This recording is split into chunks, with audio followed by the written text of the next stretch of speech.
ta ha, te ta ha. Akka, what language is this? Bharatanatyam is not spoken in any language as such. But if you want, you can call it dance language. How can you speak Bharatanatyam without a language? Aditi demanded. Mr. Toastmaster, fellow Toastmasters and guests, imagine a poor 21-year-old trying to teach Bharatanatyam to kids. Well, the poor 21-year-old happens to be me. It all started when my guru Sandhya called me. Ranjana, are you interested in teaching dance to the juniors? Auntie, me? Secretly was thrilled. Yes, I find you are a serious and a good student of dance. I also find you very patient. Little did I know, Toastmasters, that by patient, she meant that I would become a patient in the process. I thought dance was easy. Dance is easy, yes, when you learn it. But when you have to teach it to kids, God help me. Hear out my story of dancing to kiddie tunes. In the very first month of teaching, my trouble started. Disha, a hyperactive, talkative 10-year-old, was rather silent. I looked at her suspiciously. She was staring at me intently. Then she blurted, Akka, can I tell you something? Now I knew that my dance, classical dance, was going to go into break dance. Go on, I said. She said, you have 2 strands of grey hair. Like embarrassing me wasn't enough, she went on to enlighten me. Apply mehendi, Akka. My mommy applies it every week. It will make your hair look brown and shiny. Thanks to Disha, my hair looks brown and shiny. Curiosity can indeed be a curse, especially if you are the object of curiosity. 3 months into teaching, my opinions had taken a 180-degree turn. I thought kids were angels. Sonali is a cute 8-year-old with curly hairs and choppy cheeks. All that's missing to give her the complete angelic look is a halo and a pair of wings. But 3 months had passed and I still couldn't get her to dance to my tunes. I would say sweetly, Sonali, hold your fingers tight and your elbows up. No use. Then I would try pleading.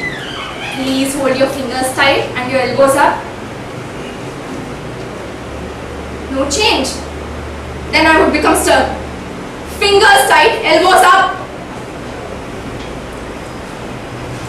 She got worse. Sonali drove me up the wall week after week until the day I decided to use the ultimate weapon, chocolates. I walked into the class and inserted a chocolate in each of my hands. And as I did so, Sonali's tiny eyes brightened and she said, Akka, chocolates. Here was my big chance. I said, I will give you one on one condition. You will dance with your fingers tight and your elbows up. You should have seen the transformation that day, Toastmasters. Every kid in the class had fingers tight, elbows up, and everything else was done with perfection. From this highly successful experiment, I learned one lesson, that to get to kids, talk in the language they understand. 6 months into teaching, it was one of those tiring days when things didn't seem to go right anyway. And the kids that day decided to be uncontrollable monkeys.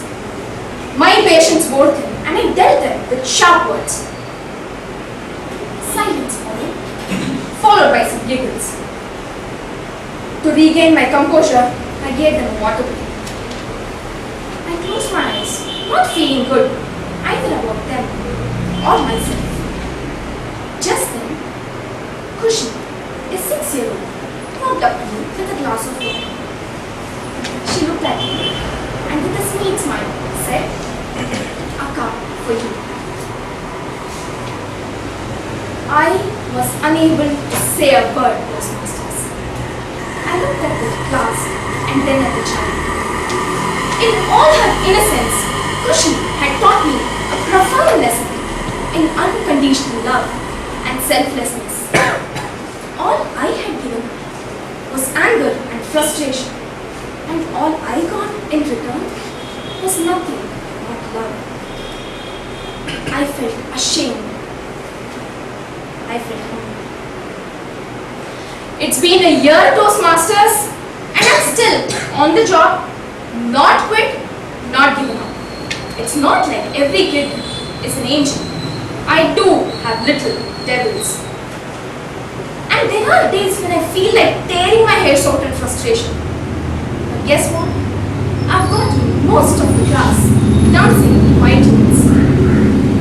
Life's little lessons are learned on the platform of dance. Little hands, little feet, twinkling eyes, and sweet smiles are my companions. And I love every moment of it. Mr. Toastmaster.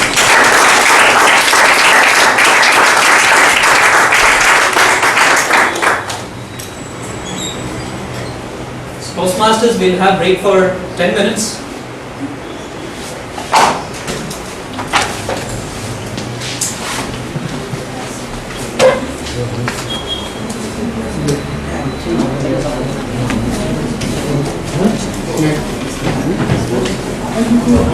Next, ready?